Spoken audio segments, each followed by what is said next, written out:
देखिए, टॉपिक हमारा आज का Bharat new car assessment programme, जिसे भारत एनकैप भी बोलते हैं।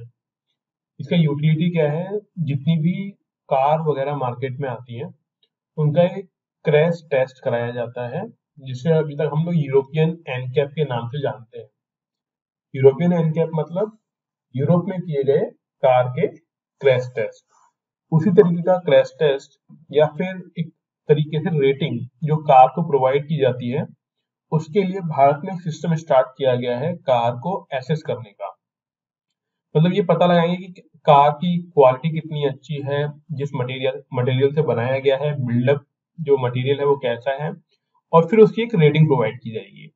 जैसे आप लोगों ने अगर जब भी कभी भी आपकी फैमिली में कोई कार वगैरह आई होगी, तो उसमें एक चीज देखी जाती है कि इसमें सेफ्टी के स्टार कितने हैं या फिर सेफ्टी मेजर्स कितने हैं और इसकी रेटिंग कितनी है, अगर आप कार को ढंग से लेके आते हैं ठीक ठाक कैटेगरी में। हालांकि मेजोरिटी ऑफ फैमिली में जो कार आती है, जो कि मारुति की कार होती है, उसके सेफ्टी फीचर्स उतने अच्छे नहीं होते हैं। पहले वाली कार आया करती थी उनमें, लेकिन आज के टाइम में ये एक नया असेसमेंट का तरीका लाया गया है। उसी के बारे में हम लोग समझेंगे कि ये किस तरीके का असेसमेंट होगा और इसमें रेटिंग किस तरीके से दी जाती होगी। देखिए यहाँ पे the ministry of road transport and highway, तो यहाँ पे इसका फुल शॉर्ट फॉर्म ध्यान रखना है, MORTH।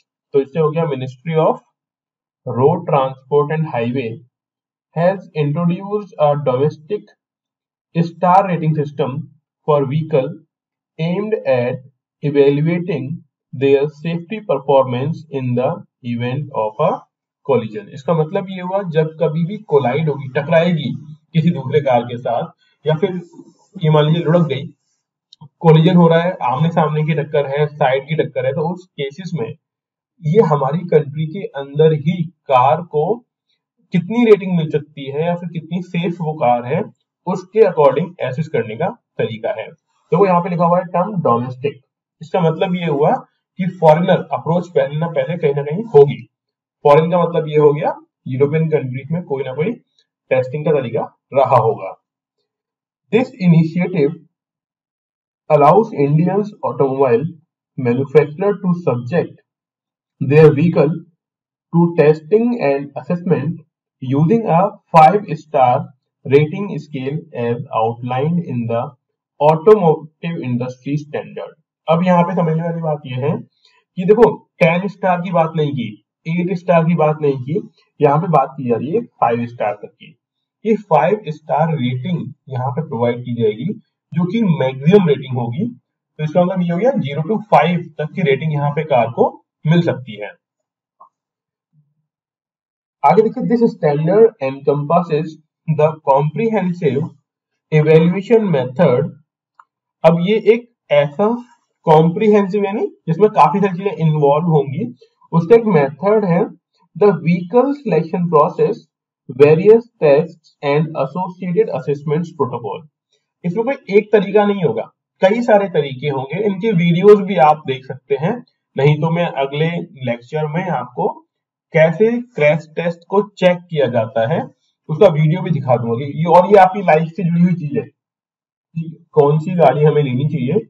जब भी कभी आप फ्यूचर में कोई कार लेते हैं तो उसका रेटिंग हमको चेक करनी है। इसीलिए हम हिंदी में देख लीजिए ट्रांसलेशन क्या है।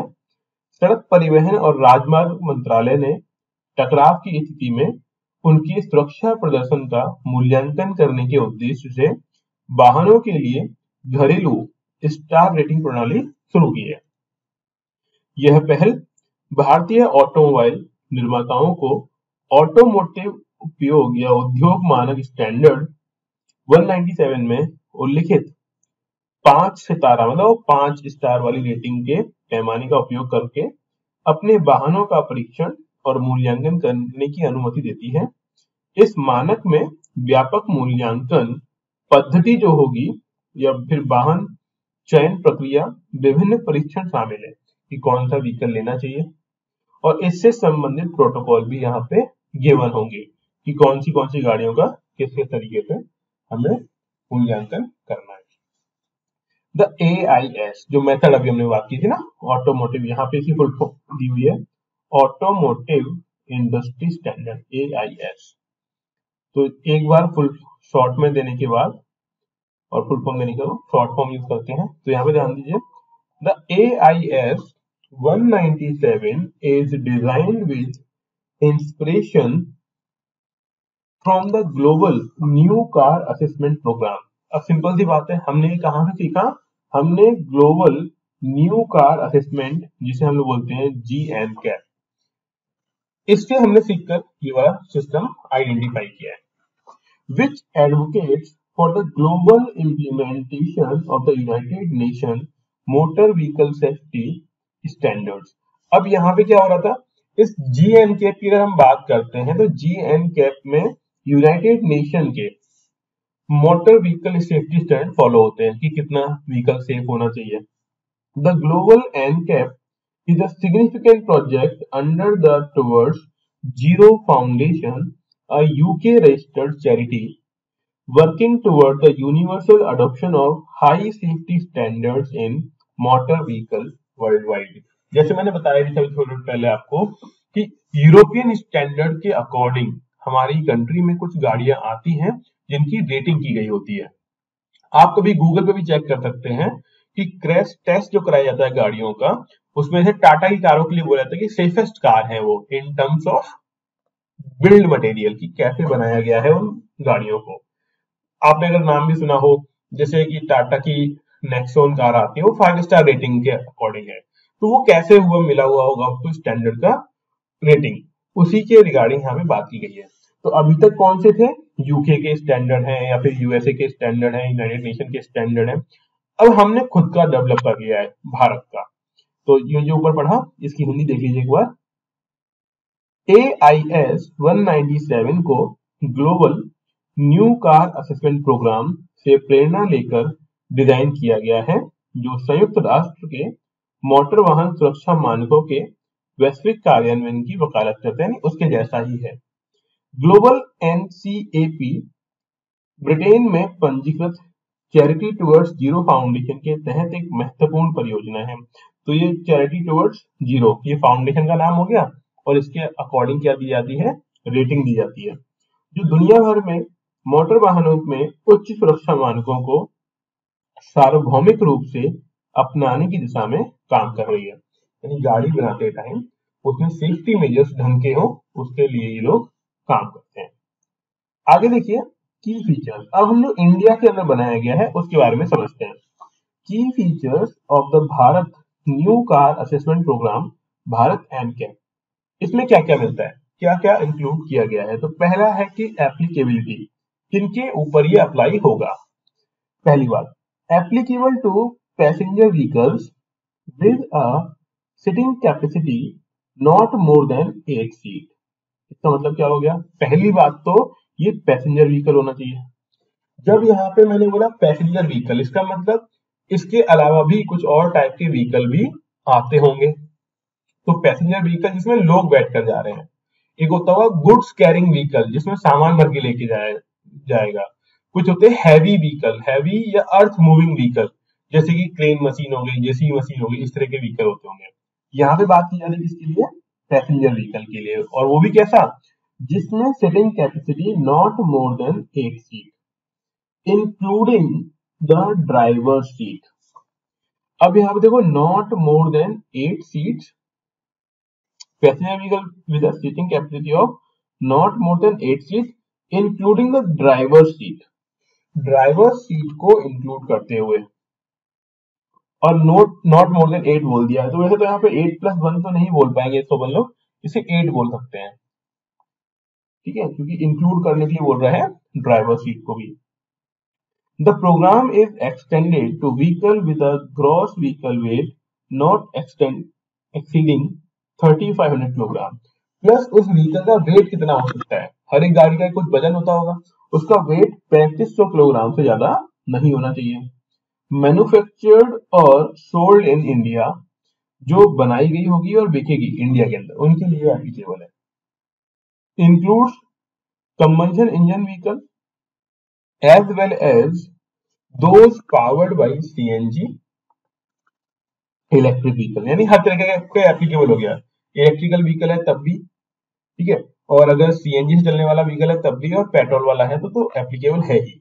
तो Bharat new car assessment programme में मुख्य विशेषताएं कौन कौन सी हुई, पहली देखिए, ड्राइवर की सीट 8+1 सहित 8 से अधिक सीटों की बैठने की क्षमता वाले यात्रियों वाहनों पर लागू होता है। यहाँ पे थोड़ा सा ये 8+1 ये थोड़ा सा वैसा लिखा हुआ है, मैं एक बार टीम में चेक करवा दूंगा कि क्या लिखा हुआ है।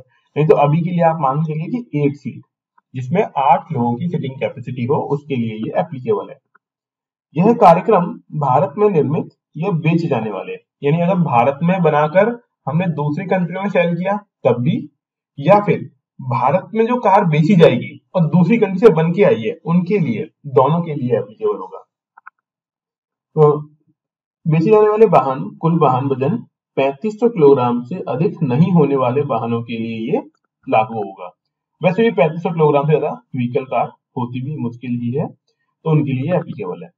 इसमें इंजन में जो फ्यूल यूज होगा, तो दहन इंजन वाले वाहनों के साथ साथ सीएनजी, इलेक्ट्रिक, इन दोनों के लिए एप्लीकेबल है। अब टेस्टिंग कैसे होगी वो समझ लीजिए। The testing protocol encompasses the evaluation of 3 key aspects। इसमें 3 मेन बातें हैं जिनको ध्यान में रखना है।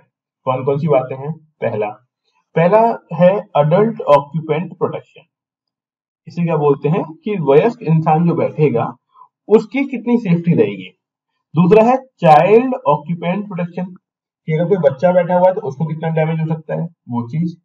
Then fitment of safety assist technology, plus वहां पे हेल्प करने के लिए कौन कौन सी टेक्नोलॉजी उस कार में यूज की जा रही है, यानी सेफ्टी मेजर्स के लिए कौन कौन सी टेक्नोलॉजी कार में यूज की गई है। तो पहला देखो यहाँ पे अडल्ट ऑक्यूपेंट प्रोटेक्शन में क्या आ जाएगा, assessing the safety of adult occupant in the vehicle. Vehicle के अंदर एक अडल्ट बैठा हुआ है जिसकी एज 18+ है, उसको कितना अगर टक्कर हुई तो कितना लग सकता है, हिट कितना हो सकता है।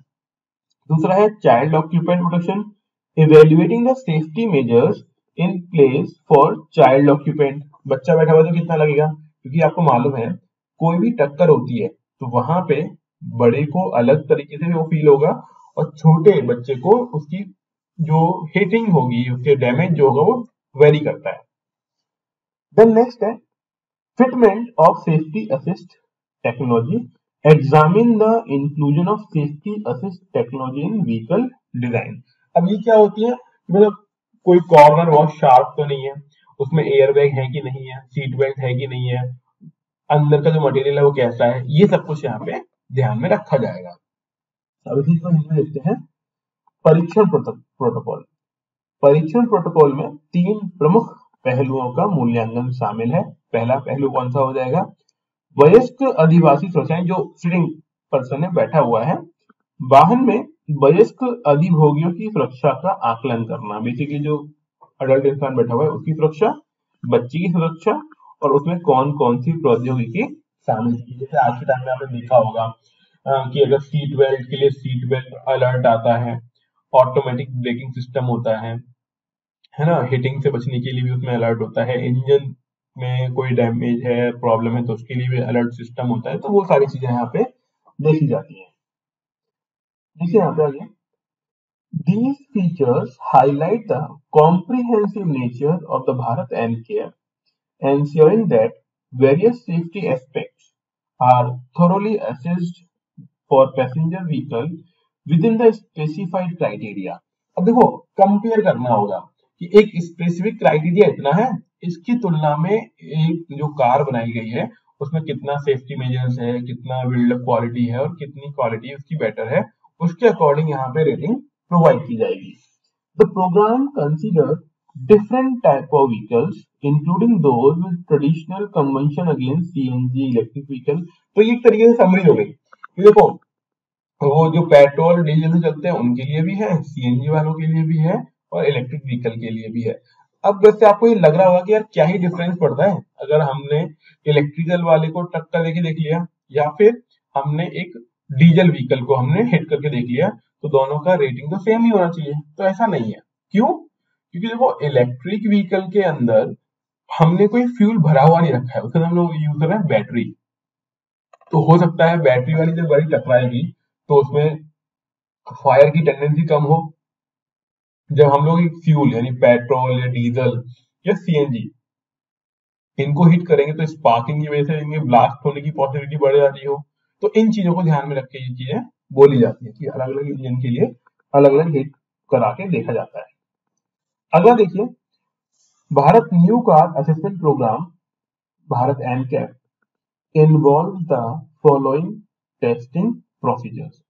अब यहाँ पे कैसे कैसे एसेस करना है, तो पहला, जैसे मैंने बोला था हिट टक्कर करा के देखा जाता है, तो पहला हो गया फ्रंटल इम्पैक्ट टेस्ट। कि अगर आमने सामने की टक्कर हो गई तो क्या होगा, तो evaluates the vehicle safety performance in a frontal collision. Suppose कर लीजिए एक गाड़ी यूं आ रही है, दूसरी गाड़ी यूं आ रही है और आमने सामने टकरा गया, बिल्कुल फेस टू फेस, उसे बोलते हैं फ्रंटल कोलिजन। दूसरा है साइड इम्पैक्ट टेस्ट। इसका मतलब क्या होगा, कोई गाड़ी जा रही है साइड से, यहां से हिट कर दिया दूसरी गाड़ी ने, साइड से टक्कर मार दी। Assesses the vehicle safety in the event of side collision, तो एक तो ये हो गया। फिर है side pole impact test, specifically design to evaluate the vehicle safety in a side pole collision scenario. अब यहाँ पे समझो कि इस तरीके से कई वैरायटी चेक करते हैं, साइड पोल से, साइड से, फ्रंट से, किस तरीके से टक्कर हो रही है। अब यहाँ पे समझिए द पोल इम्पैक्ट टेस्ट। पोल यानी कोई मतलब आप जो भी मान लीजिए कि जैसे इलेक्ट्रिसिटी का पोल हो सकता है, कुछ और चीज का हो सकता है, वो भी हम लोग देख सकते हैं इसके अंदर, है ना। कई तरह के तरीके हैं। तो the pole impact test is conducted only for cars that secure a rating of 3 stars and above in the initial stage assessment. अगर इनिशियल असेसमेंट के अंदर 3 स्टार या उससे ज्यादा मिला है तभी हम उसे क्या करेंगे, साइड पोल इम्पैक्ट टेस्ट पे चेक कर रहे होंगे, अदरवाइज उसको नहीं चेक किया जाएगा। इसी की हिंदी नीचे गिवन है, एक बार हम लोग थोड़ा हिंदी पढ़ लेते हैं इसको। Bharat new car assessment programme में निम्नलिखित परीक्षण प्रक्रियाएं शामिल है। पहला है फ्रंटल इम्पैक्ट टेस्ट, कि सामने की टक्कर में वाहन सुरक्षा प्रदर्शन मूल्यांकन कितना है, आमने सामने टक्कर होगी तो। साइड इम्पैक्ट टेस्ट, साइड में टकरा गया तो। Then side pole impact test, विशेष रूप से साइड पोल टकराए परिदृश्य में वाहन की सुरक्षा मूल्यांकन करने के लिए डिजाइन किया जाता है। अगली चीज क्या है, ये ध्यान रखना है कि पोल वाला जो टेस्टिंग की जाएगी वो तभी की जाएगी जब स्टार्टिंग में उसको 3 स्टार मिल जाए। यहां तक कोई दिक्कत किसी को, समझ में आया सभी को? हाँ जी, Poonam,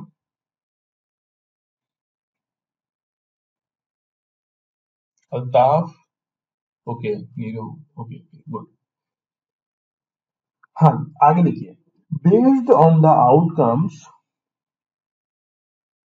of these tests, 2 separate star rating will be assigned. इन सभी क्राइटेरिया के बेसिस पर 2 तरह की रेटिंग दी जाएगी। पहला है adult occupation occupant protection, adult लोगों को कितना डैमेज हुआ उसके हिसाब से रेटिंग मिलेगी। और दूसरा हो गया चाइल्ड के बिहाफ पर, कि चाइल्ड को कितना दिक्कत हो सकता है उसकी रेटिंग। देखिए आप, reflect the safety performance for adult occupant, दूसरा हो गया बच्चे के लिए। The introduction of specialised pole impact test for higher rated car demonstrate an additional layer of scrutiny for vehicle security 3 star and above, reinforcing the program's commitment to promoting enhanced safety standards. अब देखो बाकी चीजों से क्या हो रहा था कि चाइल्ड वाली सेफ्टी देख ली और अडल्ट वाली सेफ्टी देख ली, बात खत्म हो गई। लेकिन हमारी कंट्री ने एक नई चीज निकाली है, वो क्या है कि अगर साइड से पोल से टकरा जाती है तो उस केस में रेटिंग कितनी आएगी, और ये एडिशनल सेफ्टी के पॉइंट ऑफ व्यू से ऐसा किया गया है। और ये एडिशनल सेफ्टी है तो हम बाकियों से थोड़ा सा डिफरेंट हो गए। बाकियों से किन से, मतलब ग्लोबल स्टैंडर्ड मान लीजिए या फिर यूरोप का मान लीजिए, यूनाइटेड नेशन का मान लीजिए, उससे हम थोड़ा सा इस अलग हो गए। तो यही चीज यहाँ पे हिंदी में लिखी हुई है, और आई होप ऊपर वाला इंग्लिश बहुत ईजी था, हमने ऊपर भी डिस्कस किया हुआ है, तो ये पार्ट आपको समझ में आ गया होगा। हम बढ़ते हैं अब आगे। यहाँ दिया हुआ है the testing under the Bharat new car assessment programme is design with the following format. अब इसमें फॉर्मेट कौन सा है, मतलब कौन लोग आकर अपनी कार टेस्ट करवाएंगे, क्या ये सभी के लिए कंपलसरी है या कुछ लोगों के लिए कंपलसरी है, किस तरीके का होगा? तो इसमें देखो लिखा हुआ है वॉलंटरी टेस्टिंग। वॉलंटरी मतलब अपनी मर्जी के हिसाब से, जिनका मन करे वो आके यहाँ पे टेस्ट करवा लीजिए। तो participation in the testing is voluntary for a car manufacturer. किसी भी कार मैन्युफैक्चरर के लिए जो टेस्टिंग है वो वॉलंटरी है, अपने मन के अकॉर्डिंग है। Car makers are encouraged to submit their models for testing in accordance with the guidelines specified in the automotive industry standard 197। इसका मतलब ये निकल के आता है कि कार निर्माताओं को अपने व्हीकल अगर वो चेक करवाना चाहते हैं ऑटोमोटिव इंडस्ट्री स्टैंडर्ड के अकॉर्डिंग, तो वो यहाँ पे आके इसको चेक करवा सकते हैं। दूसरा है मॉडल सिलेक्शन। मॉडल सिलेक्शन मतलब दो तरीके थे। तो पहला तो हो गया वॉलंटरी टेस्टिंग और दूसरा हो गया model selection. Bharat NCAP team will select a base variant of the model for testing. किसी भी कार के अंदर एक होता है बेस मॉडल, एक होता है मिडिल मॉडल जिसमें थोड़े बहुत फीचर्स होंगे, एक होता है टॉप मॉडल। तो ये हमेशा किसके लिए होता है, मतलब बेस मॉडल को चेक करने की बात यहाँ पे की जा रही है, क्योंकि ऑब्वियस सी बात है जो टॉप मॉडल होगा उसमें सेफ्टी ज्यादा होगी। बट यहाँ पे जो चेक करने की बात की जा रही है किसको बात की जा रही है, बेस वेरिएंट को टेस्ट करने की बात की गई है। The selection process involves random sampling ensuring a representative evaluation of the vehicle safety feature। और यहाँ पे जो चयन किया जाएगा ना वो रैंडम होगा, यादृच्छिक बोलते हैं। रैंडम यानी किसी भी एक गाड़ी को पिक कर लेंगे। ऐसा क्यों किया गया है? मान लो कार कंपनी पहले से ही डिसाइड करके लेके आए कि यार ये वाली कार की हमें टेस्टिंग करवानी है, तो हो सकता है उसका बिल्ड अप क्वालिटी डिफरेंट हो, उसका मटेरियल डिफरेंट हो, उसके अंदर फीचर्स स्पेशली एड ऑन किए गए हो। इसीलिए ये कंपनी क्या करती है, पहली बात तो बेस मॉडल को चेक करेंगी। हो गई थी, देन आगे देखिए टेस्टिंग अथॉरिटी कौन टेस्ट करेगा उसके बारे में किसके लिए बोला गया है। The testing of vehicle under the Bharat NCAP scheme is conducted by the Automotive Research Association of India। ये है ARAI। इसका फुल फॉर्म जो हमें फुल फॉर्म जरूर ध्यान रखने हैं। कई बार क्या होगा, कहीं पे शॉर्ट में दिया हुआ होगा, हम उसका फुल फॉर्म आइडेंटिफाई नहीं कर पा रहे होंगे। तो automotive research association of India vehicle की भारत एनकैप रेटिंग प्रोवाइड करेगा। ARAI is mandated with the responsibility of performing the tests at its laboratories located in Pune and Chakan। ये जगह का नाम याद रखना है। बेसिकली आप याद रखो पुणे, पुणे नाम याद रख लीजिए, इजी भी है। तो वो मुंबई अपना इकोनॉमिक कैपिटल हो गया, उसी के पास है पुणे, वहां पे इनकी टेस्टिंग की जाएगी व्हीकल्स की। This approach emphasizes the voluntary nature of participation, random selection for fair representation, and the involvement of reputable testing authority to ensure rigorous and standardized assessment of vehicle safety under the Bharat NCAP। अब इससे फायदा क्या होने वाला है? एक तो जितने भी लोग वॉलंटरी आएंगे उतना बेटर है, क्योंकि देखो ऐसा नहीं है कि गवर्नमेंट इसको मैंडेटरी नहीं करेगा, मैंडेटरी कर सकते हैं उसको, लेकिन स्टार्टिंग में ये देखा जाता है कि अगर किसी कंपनी को, कोई कार कंपनी है और उसे अपनी सेल्स को इम्प्रूव करना है, तो वो वॉलंटरी आके अपनी कार को एसेस करवाएगा, जिससे कि वो बाद में ये बोल सकता है कि हमारी कार सेफेस्ट कार है। और अगर ऐसा करेंगे तो अपने आप ही उनकी सेल बढ़ जाएगी कि वो कितना बेच पा रहे हैं महीने, साल, महीने के अंदर, तो अपने आप ही इम्प्रूव हो जाएगा। तो इसको स्टैंडर्ड, एक तो वॉलंटरी रखा हुआ है स्टार्टिंग में, लेकिन कुछ टाइम के बाद इसको सभी के लिए कंपलसरी भी कर देंगे। बेटरमेंट क्या है, पब्लिक का फायदा है। ऐसी टेस्टिंग करेंगे तो व्हीकल भी थोड़ी अच्छी क्वालिटी के बनाए जाएंगे, तो अगर कभी भी हिटिंग वगैरह होती है, टक्कर वगैरह होती है, तो लाइफ डेंजर में नहीं फंसेगी। चलो गाड़ी टूटे अलग बात, लेकिन लोग सही सलामत बच जाएंगे। ये इसका मोटिव है। तो एक बार हिंदी में देख लेते हैं। परीक्षण प्राधिकरण भारत NCAP योजना के तहत वाहनों का परीक्षण automotive research association of India द्वारा किया जाएगा। ARAI को पुणे और चाकन स्थित अपनी प्रयोगशालाओं में परीक्षण करने की जिम्मेदारी सौंपी गई है। यह दृष्टिकोण भागीदारी की स्वैच्छिक प्रकृति, निष्पक्ष प्रतिनिधित्व के लिए यादृच्छिक चयन यानी रैंडम और भारत एनसीएपी के तहत वाहन सुरक्षा के कठोर और मानकीकृत मूल्यांकन सुनिश्चित करने के लिए एक प्रतिष्ठित परीक्षण प्राधिकरण की भागीदारी पर जोर देता है। यानी कुल मिला के अगर ऐसा हो जाता है तो भारत में जितने व्हीकल्स होंगे वो बेटर क्वालिटी के हो सकते हैं। अब आगे देखिए, while participation in safety testing under the Bharat new car assessment programme, जिसे हम लोग बोल रहे हैं Bharat NCAP, is voluntary, there are specific cases where the authority can select a particular vehicle model for safety assessment. These circumstances included. तो आगे मेरी बात कि ऐसा नहीं है कि गवर्नमेंट इसके लिए इसे कंपलसरी नहीं कर सकता है, गवर्नमेंट इसको कंपलसरी कर सकते हैं। कैसे? पहला, base model of a popular variant. अगर किसी गाड़ी का कोई बेस वेरिएंट है और वो काफी पॉपुलर हो गया है, बहुत ज्यादा बिक रहा है, तो गवर्नमेंट क्या करेगी, बोलेगी इसको एक बार चेक कराओ, इसके अंदर इसकी क्वालिटी कैसी है, मतलब इस बेस मॉडल की सेफ्टी वगैरह चेक करनी है, तो वो चेक की जा सकती है। तो यहाँ पे देखिए, the authority may choose to assess the safety of the base model of a popular variant. कोई कार अगर बहुत बिक रही है तो उसको ये पॉपुलर वेरिएंट मान लेंगे, उसका बेस मॉडल ही चेक करेंगे। अगली चीज बात ये आती है भाई किस मॉडल को आप पॉपुलर मानोगे, क्राइटेरिया क्या होगा किसी को भी पॉपुलर मानने का। तो this typically involves model with a significant market presence indicated by a minimum cell of 30,000 unit.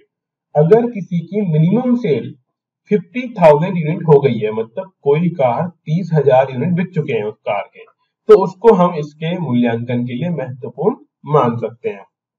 अब इसकी ले लीजिए, जबकि भारत में न्यू कार असेसमेंट प्रोग्राम के तहत सुरक्षा परीक्षण में भागीदारी स्वैच्छिक है, मतलब वॉलेंट्री है, लेकिन ऐसे विशिष्ट मामले हैं जहां प्राधिकरण सुरक्षा मूल्यांकन के लिए एक विशेष वाहन मॉडल का चयन कर सकता है।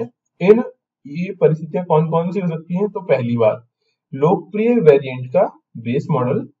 प्राधिकरण किसी लोकप्रिय संस्करण के बेस मॉडल की सुरक्षा का आकलन करना चुन सकता है। इसमें आमतौर पर महत्वपूर्ण बाजार उपस्थिति वाले मॉडल शामिल होते हैं जो 30,000 इकाइयों की न्यूनतम बिक्री के संकेत से मिलता है। अगर किसी गाड़ी के 30,000 यूनिट बिक गए हैं तो उसे हम मान लेंगे कि यह पॉपुलर है। आगे देखिए, MORTH ने क्या रिकमेंडेशन दी है? तो मिनिस्ट्री ऑफ, हमने ऊपर पढ़ा था इसका फुल फॉर्म क्या होता है, ये आपको ध्यान में रखना है कि इसका फुल फॉर्म क्या है। तो कहां पे दिया हुआ है? इसी के नीचे दिया हुआ है, ministry of road transport and highway has the authority to recommend a specific vehicle model for safety testing। इसमें ये जो डिपार्टमेंट है, ये अथॉरिटी है, वो रिकमेंड कर सकता है किसी मॉडल की सेफ्टी के regarding. This recommendation may be based on market feedback or concern related to public safety। अब ये कैसे रिकमेंड करेंगे? मान लीजिए कोई मॉडल है जो फ्रिक्वेंटली सेल भी हो रहा है और एक्सीडेंट भी बहुत ज्यादा हो रहे हैं और लोगों की डेथ भी हो रही है, तो उस केस में किसी व्हीकल की रिकमेंडेशन की जा सकती है कि भाई इसकी एक बार टेस्टिंग वगैरह चेक कर लीजिए। In these instances, even though the testing is voluntary, the authority has the discretion to select particular vehicle model for a safety assessment to ensure a comprehensive evaluation of safety features and standard in automotive industry। तो इसका मतलब मालूम पड़ गया कि इन उदाहरणों में भले ही परीक्षण स्वैच्छिक है, मतलब बोला गया है कि जो अगर किसी को चेक करवाना है तो वॉलेंट्री है, लेकिन तब भी प्राधिकरण के पास ये अधिकार है कि वो किसी भी मॉडल का मूल्यांकन कर सकती है, किसी गाड़ी को चुन सकती है और उसको बोल देगी कि ये वाला मॉडल सभी को फॉलो, मतलब ये वाला मॉडल का चेक किया जाएगा जो मार्केट में सेल हो रहा है। आगे देखिए, the introduction of the Bharat new car assessment program hold significant implications in various domains. अब Bharat new car assessment program की शुरुआत में कौन कौन से महत्वपूर्ण इम्प्लीकेशन यानी कौन कौन से फायदे हो सकते हैं इस चीज से, अगर हम कुछ ऐसा कर देते हैं। तो पहला तो फायदा ये हुआ सड़क सुरक्षा, road safety advocacy, empowers consumer to make informed decision by providing safety rating, thereby promoting the demand for safer cars। क्योंकि ये रेटिंग सभी को बताई जाएगी, और जब रेटिंग सभी को बताई जाएगी तो इससे क्या हो जाएगी, लोग ज्यादा सेफ कार खरीदना प्रेफर करेंगे, यानी जिनकी रेटिंग ठीक ठाक होगी ना वही कार खरीदी जाएगी।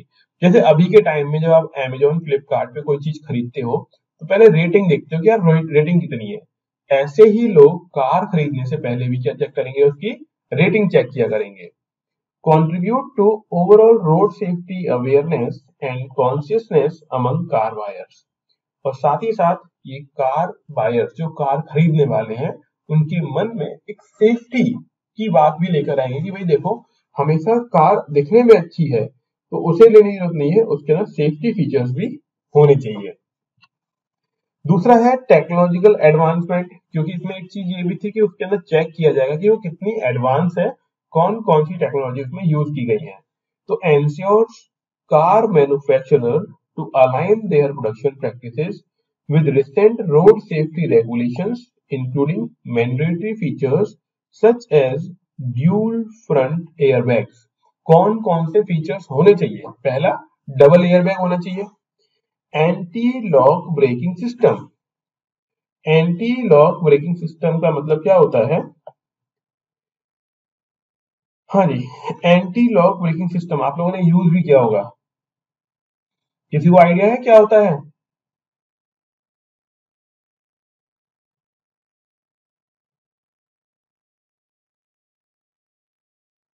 ठीक है, एंटी लॉक ब्रेकिंग सिस्टम का मतलब होता है कि जब ब्रेक मारा जाएगा तो एकदम से हार्ड ब्रेक ना हो, मतलब एबीएस बोलते हैं इसको शॉर्ट फॉर्म में। एबीएस का मतलब ही ये होता है कि ब्रेक ऐसे अब एकदम स्किड नहीं कर जाए कार, कार को स्किड होने से बचाने के लिए सिस्टम लाए, स्किड यानी फिसलने, फिसलने से बचाने के लिए ये होता है एंटी लॉक ब्रेकिंग सिस्टम। दूसरा है रिवर्स पार्किंग सेंसर, जब आप गाड़ी को पार्क कर रहे हो तो पीछे की तरफ सेंसर लगे हुए होने चाहिए कि ऐसा ना हो कि पार्क कर रहे हैं पीछे वो टकरा गई दीवार पे, तो उसके लिए सेंसर्स होने चाहिए। और ऐसे ही बहुत तरह के फीचर्स इसमें होने चाहिए। Drive technological advancement in the automotive sector to meet higher safety standard, और जितने ज्यादा फीचर्स होंगे उतनी ही ज्यादा सेफ होती हुई चली जाएगी। तो यहाँ पे देखो हिंदी में इसको, तो सड़क सुरक्षा की वकालत करती है, उपभोक्ताओं को सुरक्षा रेटिंग प्रदान करके सूचित निर्णय के लिए सशक्त बनाना, जिससे सुरक्षित कारों की मांगों को बढ़ावा मिलता है। कार खरीदारों के बीच में समग्र सड़क सुरक्षा जागरूकता और चेतना में योगदान देता है। तकनीकी उन्नति बढ़ेगी इससे। कार निर्माताओं को अपनी उत्पादन प्रथाओं को हाल के सड़क सुरक्षा नियमों के साथ संरेखित करने के लिए प्रोत्साहित करता है, जिसमें ड्यूल फ्रंट एयरबैग आएंगे, एंटी लॉक ब्रेकिंग सिस्टम आ जाएगा, रिवर्स पार्किंग सेंसर, ऐसे ही कुछ और फीचर्स इसमें इंक्लूडेड होंगे, और इस सभी का ये आउटपुट निकल के आएगा कि कार की ओवरऑल सेफ्टी बढ़ जाएगी। अगला है कॉस्ट सेविंग फॉर मैन्युफैक्चरर्स। अब कॉस्ट कैसे बचाई जाए कार की? तो represent a cost effective safety testing solution for car manufacturer participating in Bharat NCAP with an approximately cost of 60 lakh compared to a similar test overseas costing 2.5 crore. अभी का इसका meaning क्या है कि अगर इंडिया के अलावा आप किसी ओवरसीज कंट्री में, जैसे हमने यूनाइटेड नेशन की बात की, यूएस की बात की, यूके की बात की, अगर वहां पे आप अपनी कार का टेस्टिंग करवाते हैं तो जो खर्चा आएगा वो आएगा 2.5 करोड़। जबकि अगर आप इंडिया भारत एनकैप की टेस्टिंग करवाते हैं तो जो खर्चा पड़ेगा कितना पड़ेगा? 60 लाख। तो कॉस्ट सेविंग हो गया कंपनीज के लिए। अब सोचो कहाँ पे 2.5 करोड़ खर्च हो रहा था, कहाँ पे बिल्कुल 60 लाख खर्च हो रहा है, तो काफी कम खर्च हो गया। Reduce the financial burden on manufacturers, facilitating compliance with safety standard।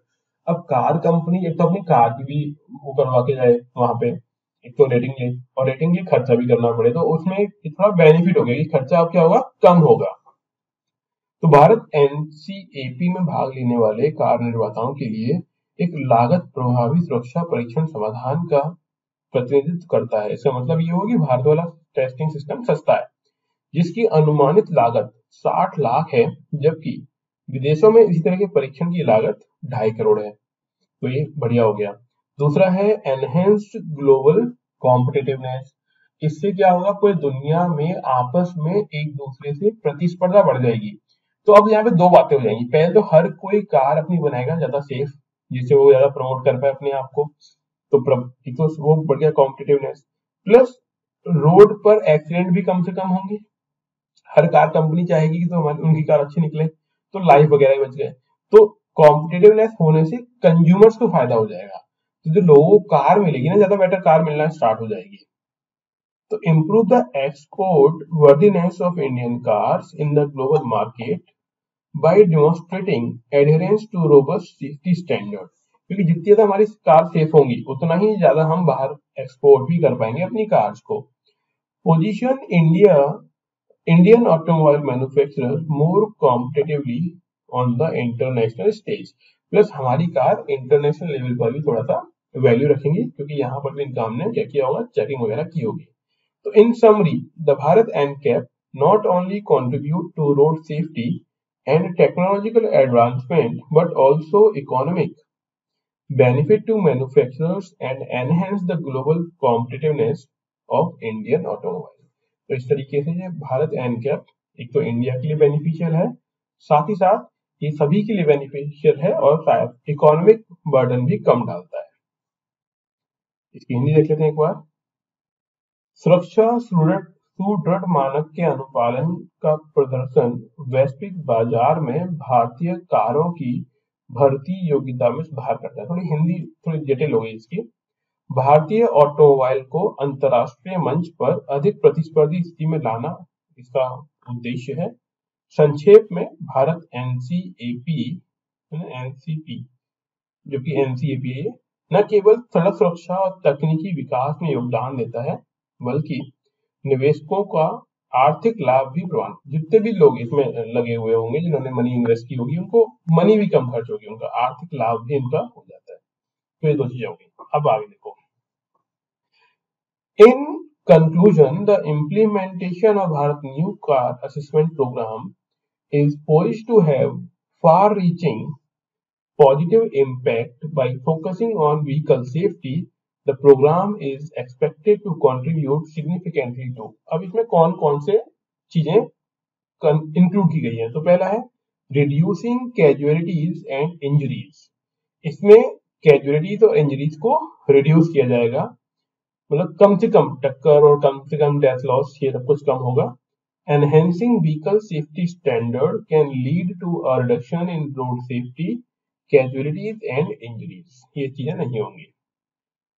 Improved road safety features and rating will contribute to safer road environment for both drivers and passengers। तो जब एक्सीडेंट कम होंगे तो सेफ्टी ड्राइवर्स के लिए भी है, passengers के लिए भी है। दूसरा, easing health care and insurance burden. अब जब बहुत ज्यादा टक्कर होती है, बहुत ज्यादा डेथ लॉस होती है, तो इससे क्या होगा, इंश्योरेंस कंपनीज को भी फायदा होगा और हेल्थ केयर वाली कंपनीज को भी मतलब उनको थोड़ा इजी हो जाएगा, हेल्थ पर खर्चा कम हो जाएगा एक तरीके से मानिए, क्योंकि टक्कर कम होगी तो इंश्योरेंस वालों को इंश्योरेंस से मतलब टक्कर होगी बट लॉस कम होगा, तो इंश्योरेंस वालों को इंश्योरेंस का क्लेम नहीं देना पड़ेगा, और क्योंकि ज्यादा हेल्थ रिलेटेड इश्यूज नहीं आएंगे, लगेगी नहीं, तो हेल्थ केयर को भी ठीक ठाक उनका खर्चा कम हो जाएगा उस चीज पर। By minimizing the occurrence of accidents and their severity, Bharat NCAP has the potential to reduce the burden on healthcare system. Lowering the frequency and severity of accident can contribute to reduce demand on the insurance sector। क्योंकि death भी कम होगी तो insurance पर burden कम हो जाएगा, है ना। अब इसकी हिंदी आई थिंक इजी है, तो ये थोड़ा आपको समझ में आ जाएगा। अगला है पॉजिटिव सोसाइटल इम्पैक्ट। सोसाइटी का पॉजिटिव इम्पैक्ट रहेगा कि लोगों की डेथ वगैरह कम हो गई है। The programme is anticipated to have a positive societal impact by mitigating the trauma caused by road traffic injuries and fatalities. अब देखो, किसी भी एक फैमिली में मान लो एक्सीडेंट हो गया तो लोगों को बहुत ट्रॉमा में गुजरना पड़ेगा, बहुत दुख होगा, तो वो सब चीजें बच जाएंगी। Safer vehicle can foster a culture of responsible driving and contribute to more secure and resilient society। जब एक्सीडेंट कम होंगे तो माहौल सेफ रहेगा, रेजिलियंट सोसाइटी होगी, तो ओवरऑल फायदा ही फायदा है। सो Overall, the Bharat NCAP emerged as a crucial initiative with the potential to create safer roads, improve public health outcomes, and positively influence societal well-being by addressing the challenges associated with the road traffic injuries and fatalities. मतलब कुल मिला के last वाली हिंदी देख लीजिए, भारत एनपीएसी सुरक्षित सड़कें बनाने, सार्वजनिक स्वास्थ्य परिणामों में सुधार करने और सड़क यातायात चोटों और मौतों जो डेथ होंगी से जुड़ी चुनौतियों का समाधान करके सामाजिक कल्याण को सकारात्मक रूप से प्रभावित करने की क्षमता के साथ साथ एक महत्वपूर्ण पहल के रूप में हमें देखने को मिलता है। यानी एक अच्छा स्टेप है, डेथ भी कम होंगी, कैजुअलिटीज भी कम होंगी और ओवरऑल डेवलपमेंट हमारी कंट्री का होगा। तो ये पूरा था हमारा भारत एनकैप के बारे में। अगला टॉपिक है हमारा उड़ान, पूरे देश का आम नागरिक स्कीम। ये हम लोग करेंगे नेक्स्ट क्लास में। अभी जो पढ़ाया आज तो समझ में आया? नीरू, पूनम, नंदिनी, अल्ताफ, इसकी पीडीएफ आपको कुछ तो दे दी गई होंगी, अगर कोई रह गई है तो वो अगले हफ्ते में आपको हम प्रोवाइड करा देंगे। वैसे ये दी हुई है, आई होप एक बार आप रीड कर लीजिएगा उसको तो आपको थोड़ा याद आ जाएगा। ठीक है, तो मिलते हैं नेक्स्ट क्लास में। Okay okay then, thank you. Okay, good night.